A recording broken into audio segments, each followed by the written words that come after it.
Hey guys, welcome back to the Calibrate Tools channel. And today we're going to learn how to use a paint sprayer, specifically the Graco Magnum X5 airless paint sprayer. So stick with me and I'll see you right after this.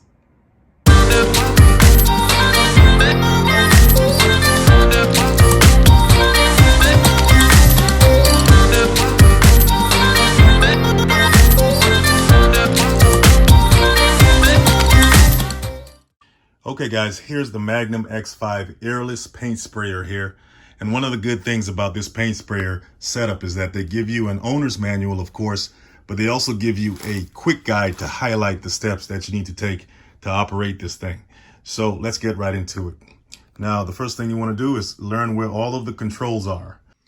Now, the first control is the power switch, and that's this right here. Then you have the pressure control knob, that's this here. Then you have the prime, and that's this here. But you also have a prime button on this side, and that's this. And we'll get to that later. Now on the spray gun itself, you have this red piece here, and this is called the spray tip guard. And this is very important because it protects the surface that you're painting from getting damaged by the spray gun. Because if the spray gun gets too close to the surface, the power of the jet coming out of the spray gun can damage the surface that you're painting. And it also protects you from getting injured in the same way, because they have this thing called skin injection, where if you're too close to the spray tip yourself, the jet can penetrate your skin and cause damage that way. Now this piece right here on top of the spray gun is very important because if you notice, it's shaped like an arrow and it's pointing that way. If it's pointing away from you, that means the gun is ready for spraying. But if you turn it 180 degrees and it's facing you, that means the gun is ready to be unclogged. Now this component right here is called the trigger lock, and right now it's not engaged, so you can engage the trigger.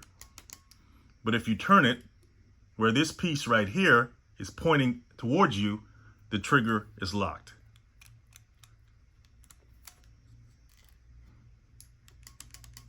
Unlocked. So now that we know where all of the controls are, let's get into the setup. So the first thing we want to do is connect the hose to the sprayer itself. So we have to remove this red cap here first. So let's go ahead and do that.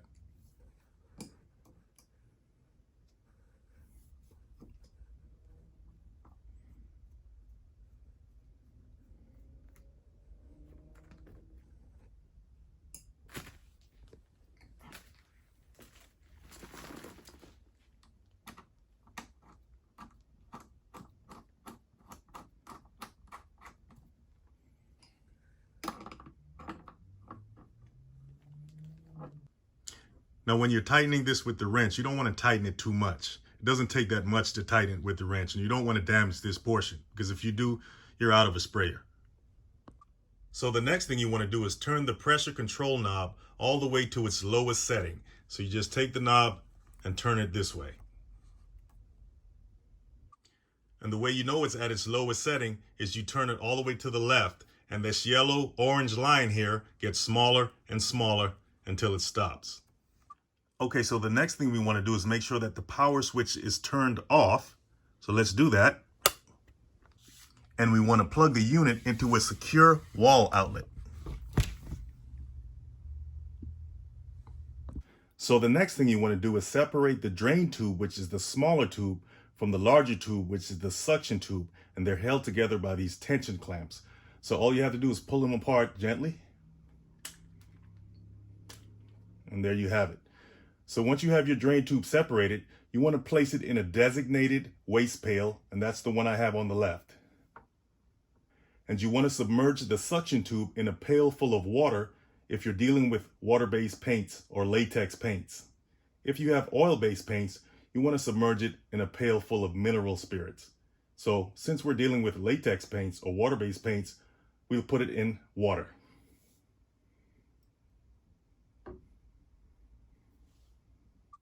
Okay, so the next thing you want to do is lift the prime spray valve to the prime position, and that position is up, like that. Then the prime button we talked about earlier, we want to press that twice to loosen the inlet valve ball. So let's go ahead and press that twice. Then we want to turn the pressure control knob to the start position. We do that by turning it to the right, all the way to the start position. And you know that when it lines up with this right here. So the next thing we're going to do is we're going to turn the power switch on and allow fluid to come up the suction tube out of that pail and out of the drain tube into this pail for about 30 to 60 seconds and then turn it off. So let's go ahead and do that.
So the next thing we want to do is we want to submerge the suction tube into a can of paint and turn the unit on and see if the paint drains into the pail right here.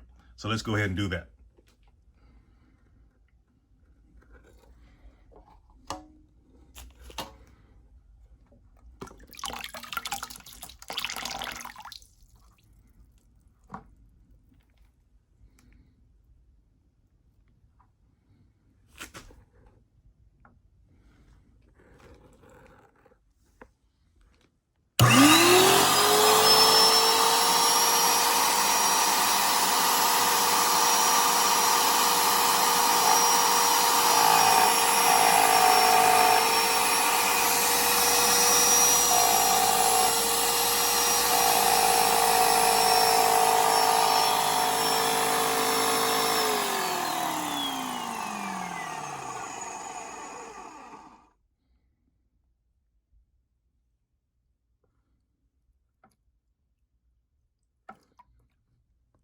So the next step is to rotate the arrow to the unclocked position. And remember, we do that by rotating it 180 degrees like that.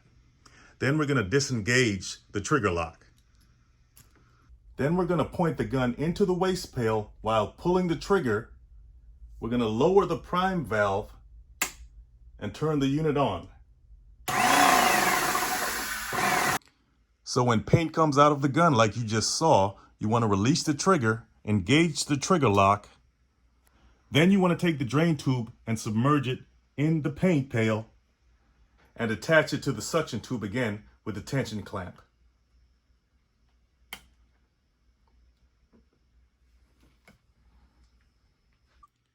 So now we want to rotate our spray tip arrow back to the spray position and make sure that our guard is tight and firm and secure.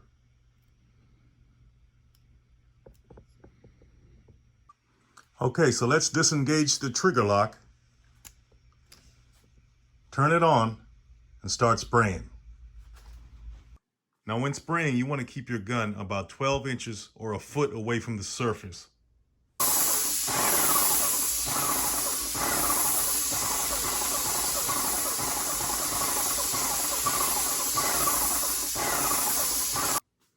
Now, if you're going to overlap your first pass, you want to make sure that the gun is pointed at the bottom of your first pass in order to get a good overlap.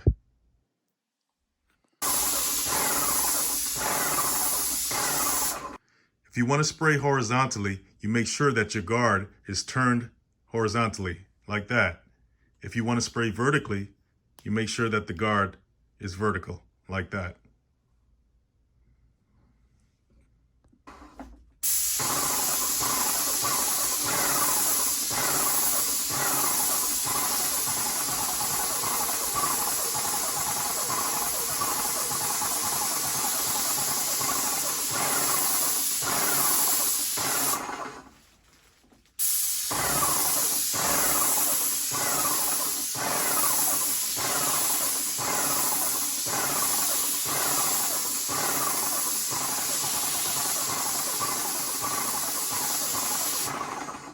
Now, as far as cleanup goes, you want to place the suction tube and the drain tube in the waste pail. And you want to make sure that the prime valve is in the up position. Make sure to turn the pressure control knob to the start position and then trigger the gun into the waste pail. Then you want to engage the trigger lock, remove the spray tip guard assembly,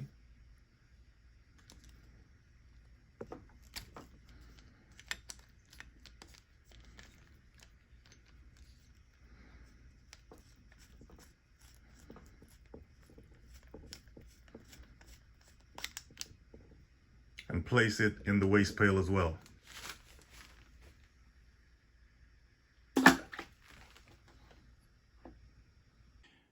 Okay guys, your setup comes with this. It's called a power flush valve. You can fasten it to a garden hose and rinse off all of your components.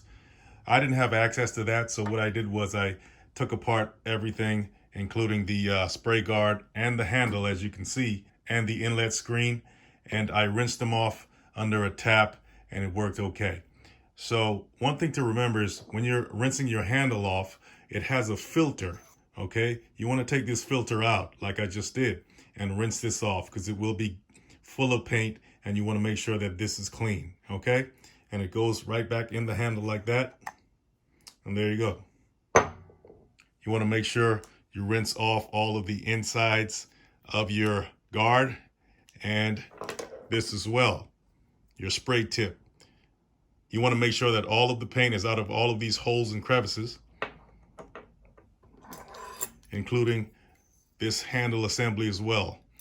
You want to make sure that you rinse out as best you can all of the paint that's caught up in those small crevices and holes there. You want to make sure that this screen is flushed and washed and clean as well. Even though you clean the filter, you want to make sure that inside of this is also clean. So you want to be pretty thorough when you clean your equipment.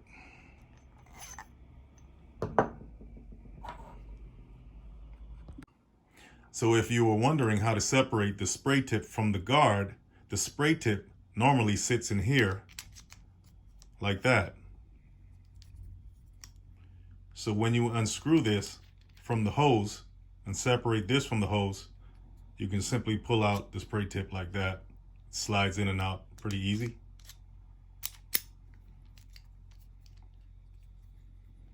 And that's how it works. Okay guys, and if you're having trouble priming your machine, this setup comes with a priming tool. So you guys can look at your instruction guide to see how that works. So you tell me, would you rather use a paintbrush, a roller, or a paint sprayer? You know, you might be old school and you don't care for all the fancy new equipment they have out here today. But if it makes your job a lot easier, hey, why not? So I hope you guys got a basic understanding of how a paint sprayer works so you can go out there and kill it or crush it in the painting game. Hey guys, if you like what you saw today and you learned something, hit that like and subscribe button so I can bring more of this content to you every week. And you guys have a good one, and I'll see you next time. Oh yeah, don't forget, anytime you're using equipment like this, don't forget to wear your safety equipment, your safety glasses, and all of that, because paint could get pretty messy, right? And remember, about the skin injection stuff, you don't want that happening. So be safe anytime you're using equipment like this, and you guys take care.